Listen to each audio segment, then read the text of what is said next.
Welcome to the Wildlife Wire. I'm Mark Searles, And I'm Samantha Miller. and this is your source for wildlife news and the people that make it. On this week's episode, we have non-manly men rounding up rattlesnakes, car crashes and wildlife, women helping the jaguar, and stolen public land for sale.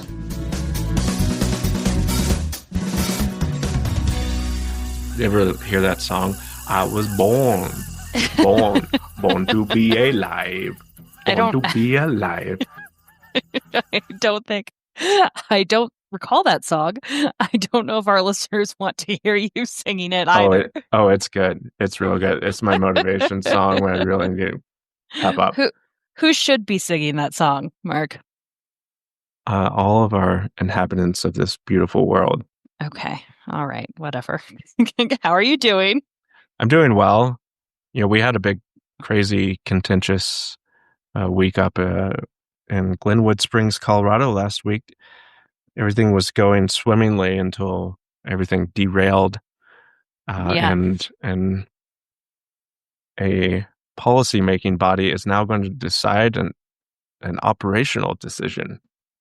Yes, that was an interesting turn of events where a Parks and Wildlife Commission, which is one of the oversight types of groups for state agencies, was petitioned by a certain subset of the public, this time being livestock producers, that said, "Oh, wolves are damaging our livestock," and they said, "Oh, we should take this on as a policy making body to tackle the operations of how we coexist with wolves."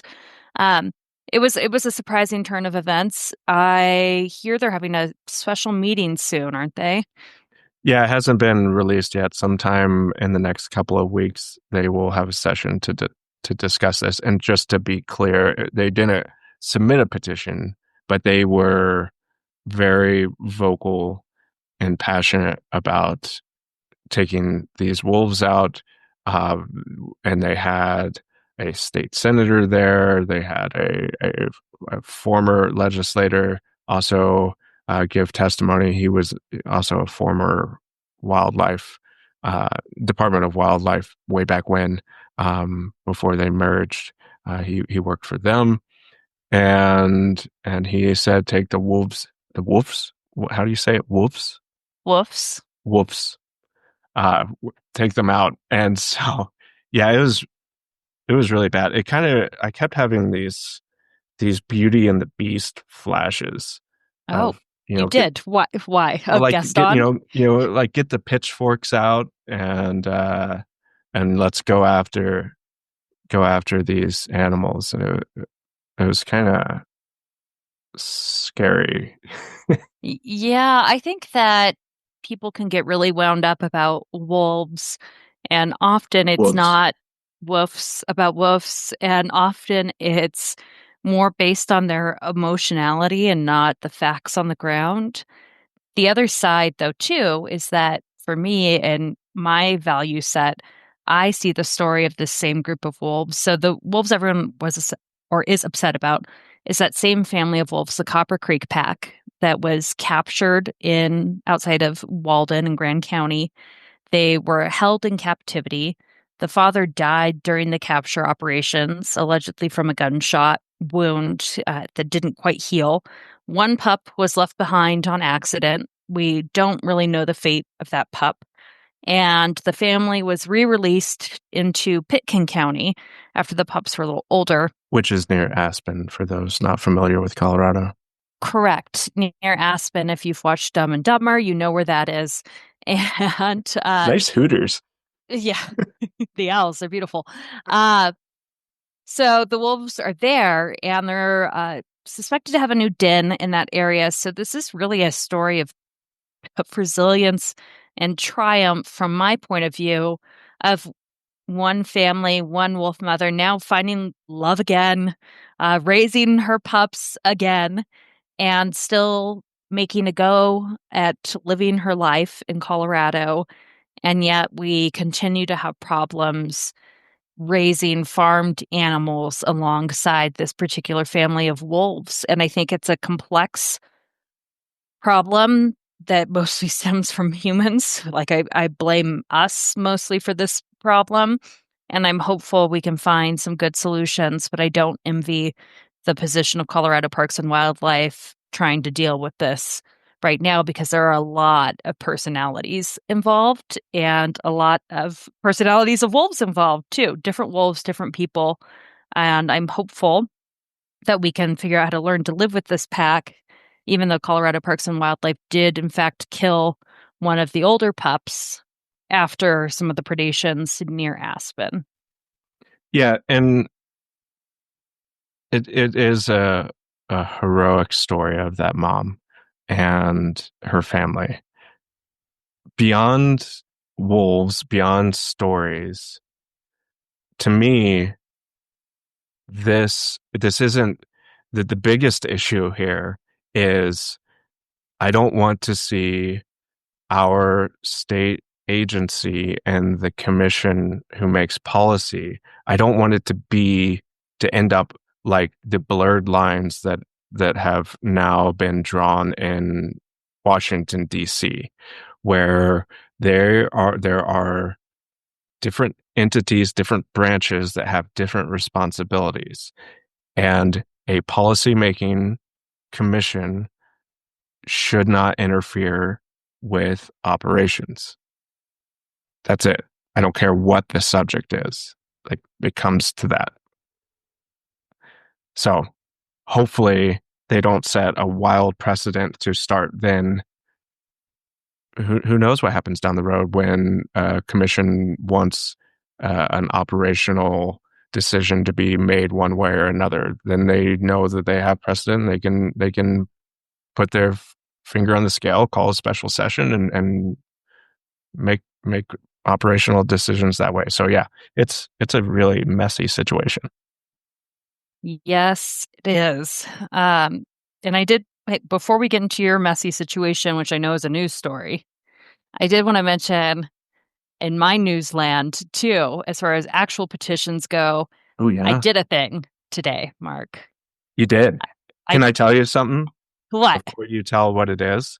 As I was going through looking at what the wildlife news of the week is, your press release popped up. It's like, ooh, Yay! that looks interesting. So, bonus story for our listeners. And that's that I did a thing this week. The Center for Biological Diversity empowered me to do a thing this week. So, in my role as senior carnivore campaigner for the Center for Biological Diversity, I was able to submit a rulemaking petition to Colorado Parks and Wildlife Commission asking them to prohibit the sale of fur bearer furs. So, what is a fur bearer fur, you may ask? How do I say it so quickly? It is the fur of any animal that's deemed worth market value, and that's pretty arbitrary. So, it really includes everything from coyotes and bobcats to ringtails, swift foxes, badgers. Um, and all of these species right now in Colorado are managed the exact same way. There's some nuances around season lengths, but they can all be trapped in unlimited numbers. And I think did we have one exception on that, Mark, that we found where there was a quota No. in yesteryear? Okay, good. All right. So they can all be trapped in unlimited numbers and they can be sold. And by sold, we mean the dead animals skinned. They sell their skins at auction or to private buyers, and then those are used to make coats overseas and all sorts of gross stuff. But And other parts too, like castor oil from beavers.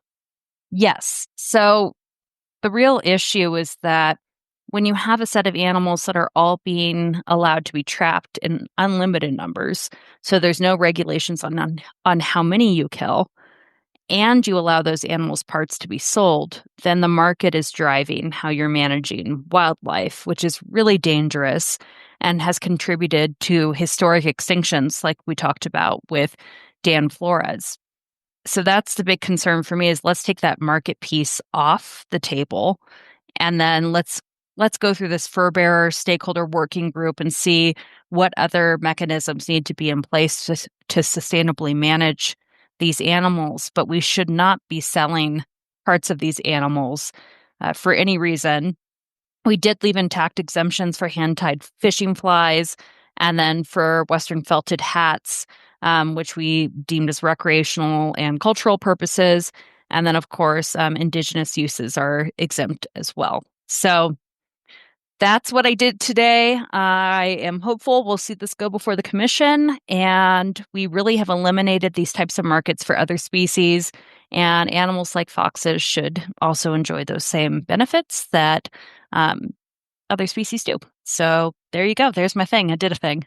Yeah, well, I'm very thankful for it and for you. And it's sad that this petition has to exist in 2025, but that's the state of things, and also a side note too, we do use the word fur bearer, not because we believe that they are only here to provide fur for people, but just like, frankly, we don't have a better word, and there are 17 species that are listed there, so it's really even difficult to name those species individually.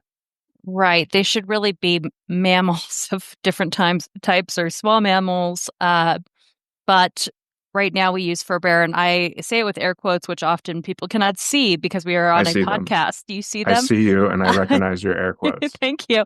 But it is, again, it's how the agency classifies these different species of animals right now. We're hopeful it will change.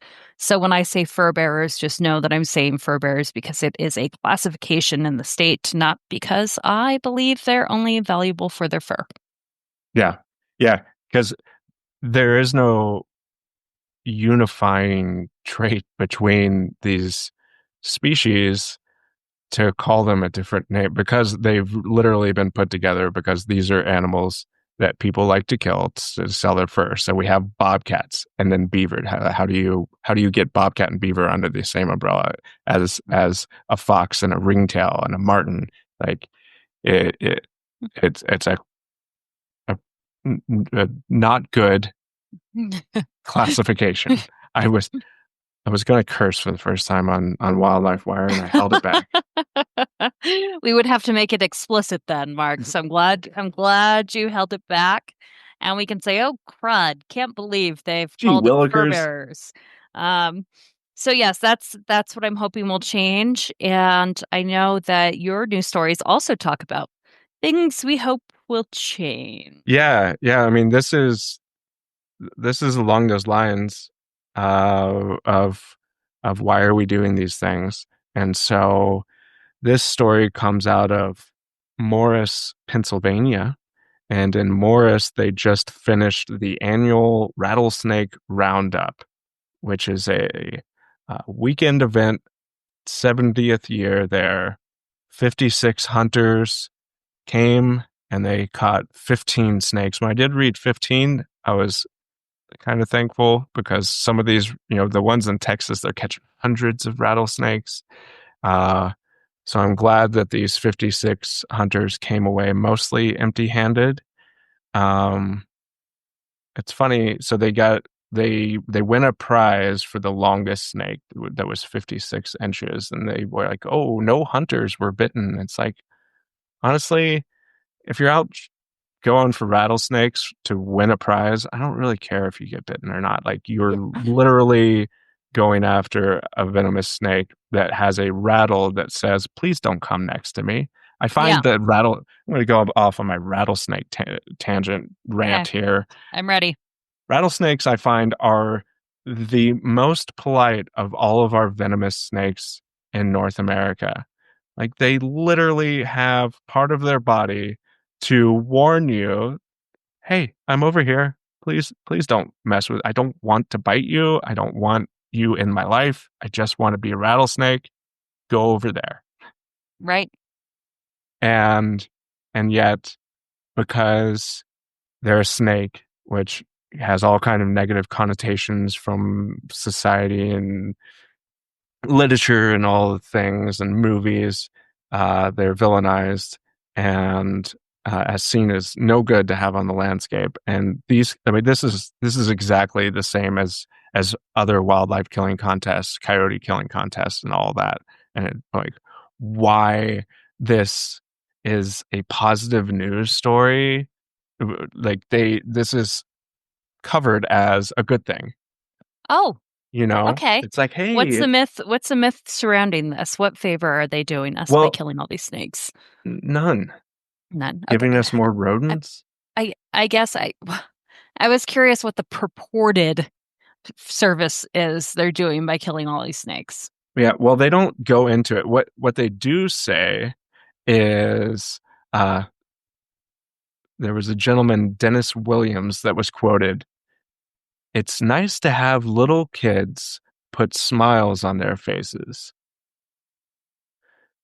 Wow. And it's Okay. like, oh, those little kids, the little kids are seeing the snakes alive. They put these cones on, kind of like a dog wears after, when they can't lick a place. Yeah. And so they have these cones and they're holding the snakes up with these cones so they don't get bit. Personally, I don't think they should, like, you want to hold a rattlesnake, go coneless, all right? Be a man. Oh God. Okay. Right? I mean, come Perfect. on, There you go. There's guys. your next T-shirt, Mark. Yeah. Go coneless, be a What, man. what, yeah. It's just a joke. All of it's a joke and it fires me up and pisses me off. Me too. I personally really like rattlesnakes, but I like all species of snakes. I'm a big herp fan. I love Yeah. snakes. Think they're super cool.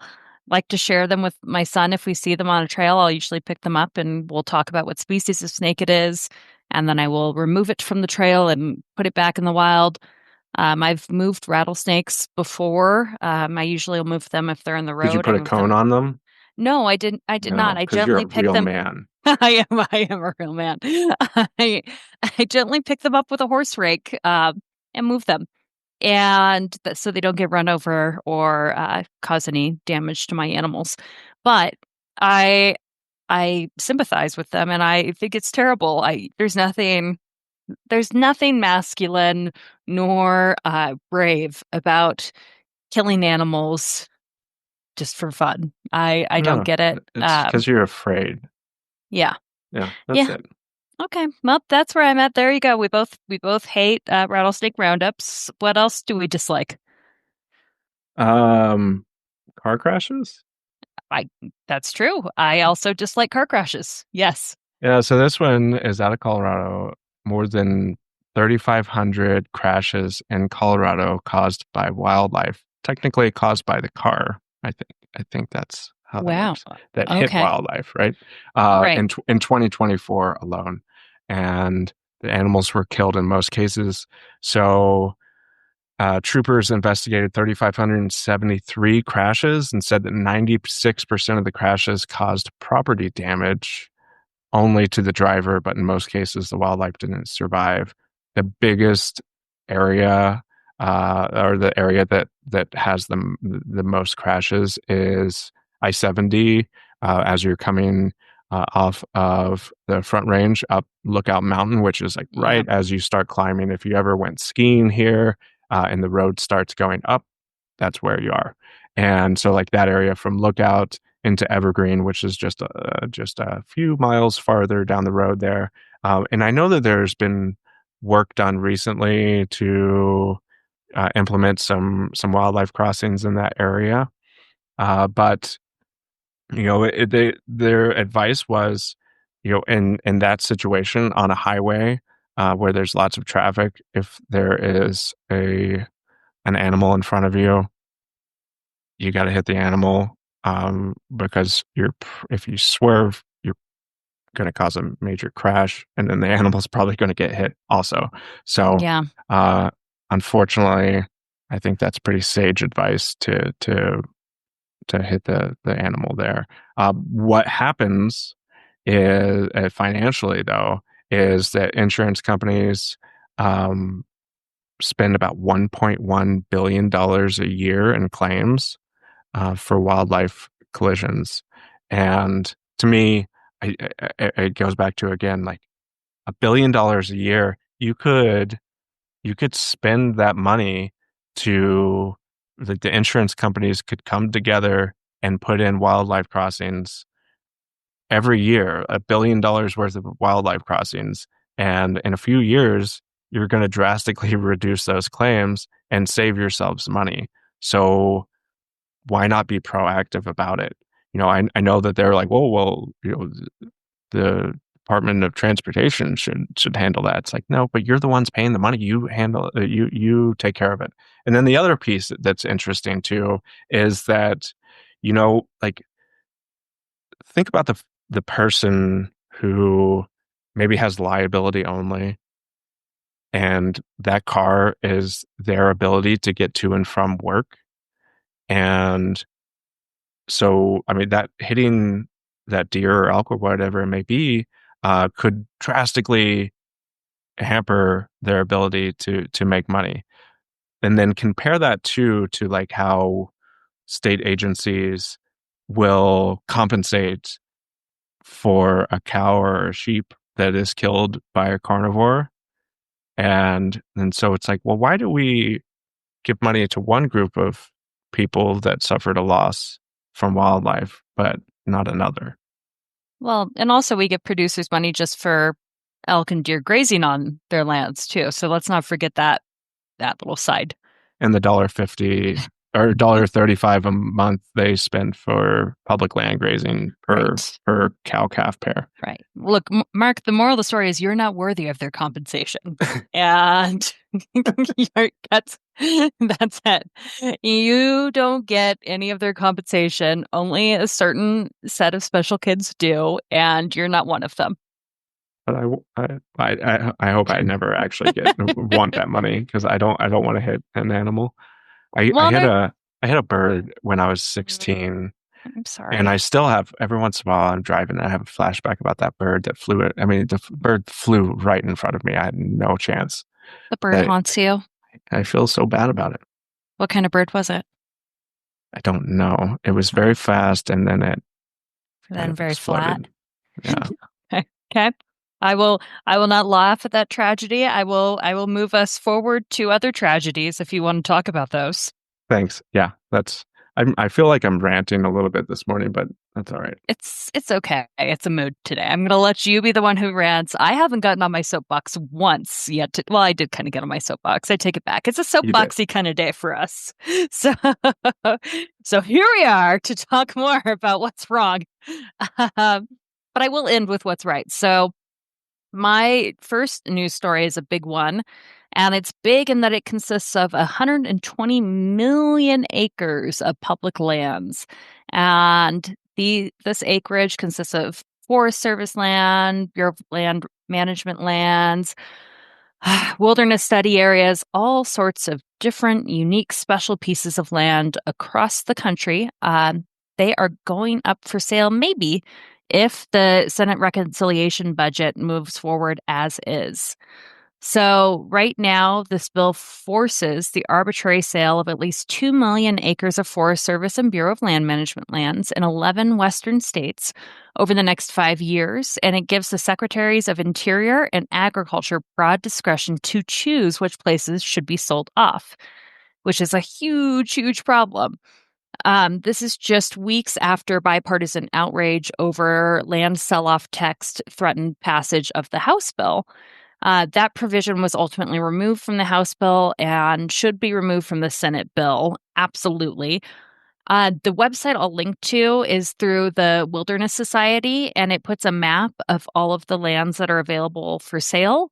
And it also lists the lands available by state and by type of property. So, for example, in Colorado, there are 3.2 or so million Forest Service acres available for sale, and there are 586,000 BLM acres available for sale. So this bill does huge damage. It goes down even further, so you can see areas of critical concern, areas with wilderness characteristics, study areas. And then this also includes Forest Service roadless areas, which are a huge deal because we know that noise pollution can be damaging to wildlife too.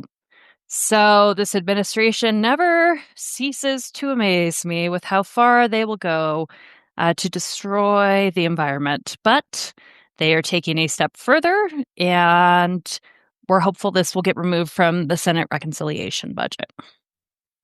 Yeah. So, do you know how that works as far as do they set a price and then it is sold, or is it like a home where people can outbid each other?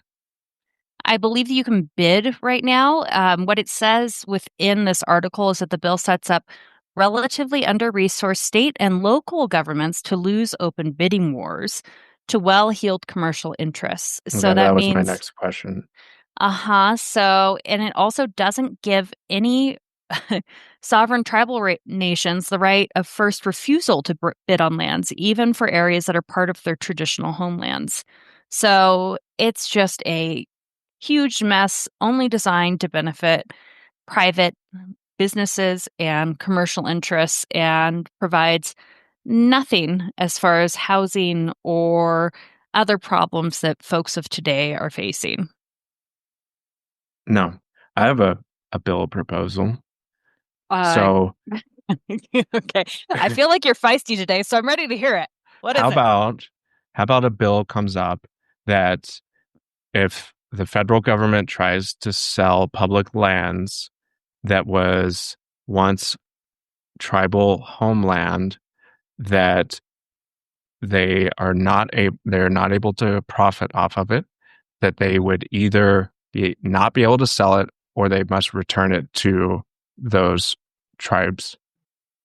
That was a more honest proposal than I was expecting. I thought we'd get something a lot more feisty, like how about if they try to sell it, they go to prison for the duration of time it takes for those lands to be completely decimated or something along those lines of criminality, which is how I see this. It's criminal to sell away this much public land, especially in a time of a climate and biodiversity crisis.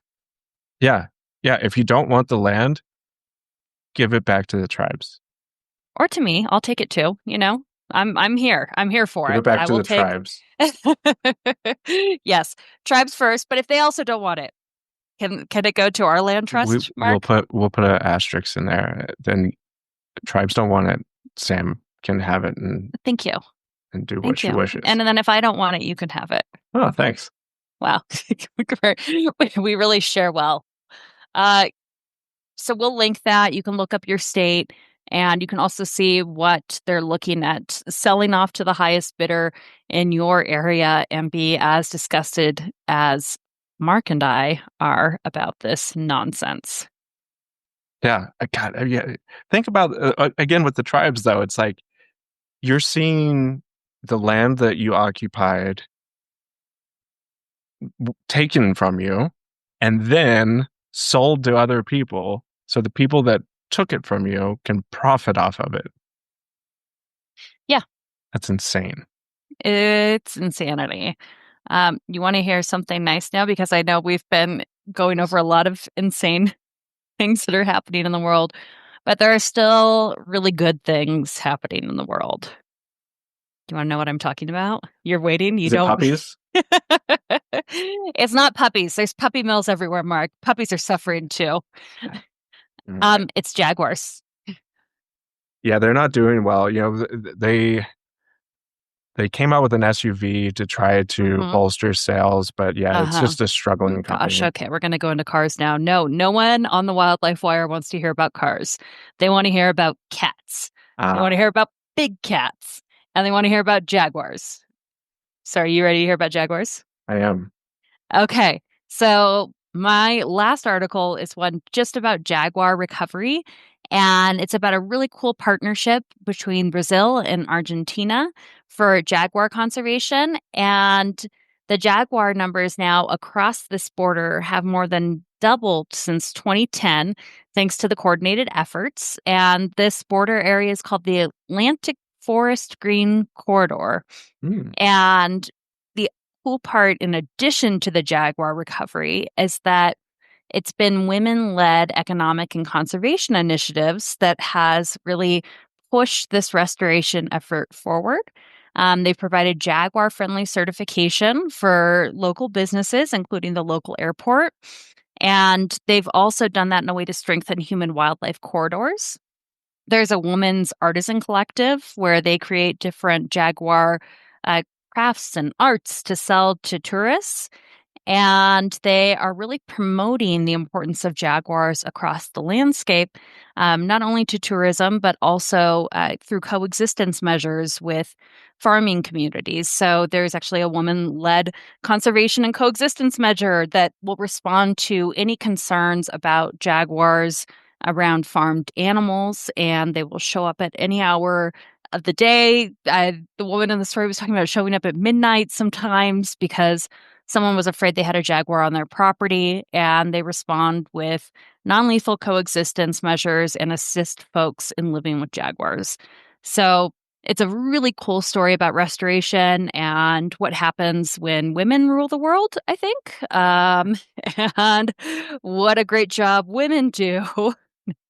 Both these countries have done writ large at restoring some of these cats. So moving story, beautiful photos of jaguars, and some really cool conservation work going on down there. Yeah, well, that is uplifting. Our guest on Thursday was the co-director for Cowspiracy, and I know that documentary goes into the rainforest. We didn't get into it during this interview about the decimations that have happened in South America, all for ranching in rainforest or former rainforest. But yeah, there certainly is a lot of need down there to right a lot of wrongs. Yeah, absolutely. And it's cool to see these kinds of coexistence projects take off, and it really gives a bright example of how humans can live with apex carnivores on the landscape. Yeah, for sure. Yeah, I just thought of something I learned from Star Talk, which is my favorite podcast. Oh gosh. Yeah. So I said back to Star Talk. Yeah. Go ahead. Well, I said down there because it's south, right? But eventually the polarity of the Earth will flip again. It's flipped before. And so the Antarctica would be the northernmost part of the Earth. And so then we'd have to start saying up there. Oh, okay. So I say down there just for the next few thousand or million years or whatever. But could be up there at one point. Wow. Cool fact. Thanks for sharing, Mark. And thanks for joining us today, guys. Join us later in the week for our guest. This has been an episode of The Wildlife Wire with me, Mark Searles, and my co-host, Samantha Miller. Thank you for listening.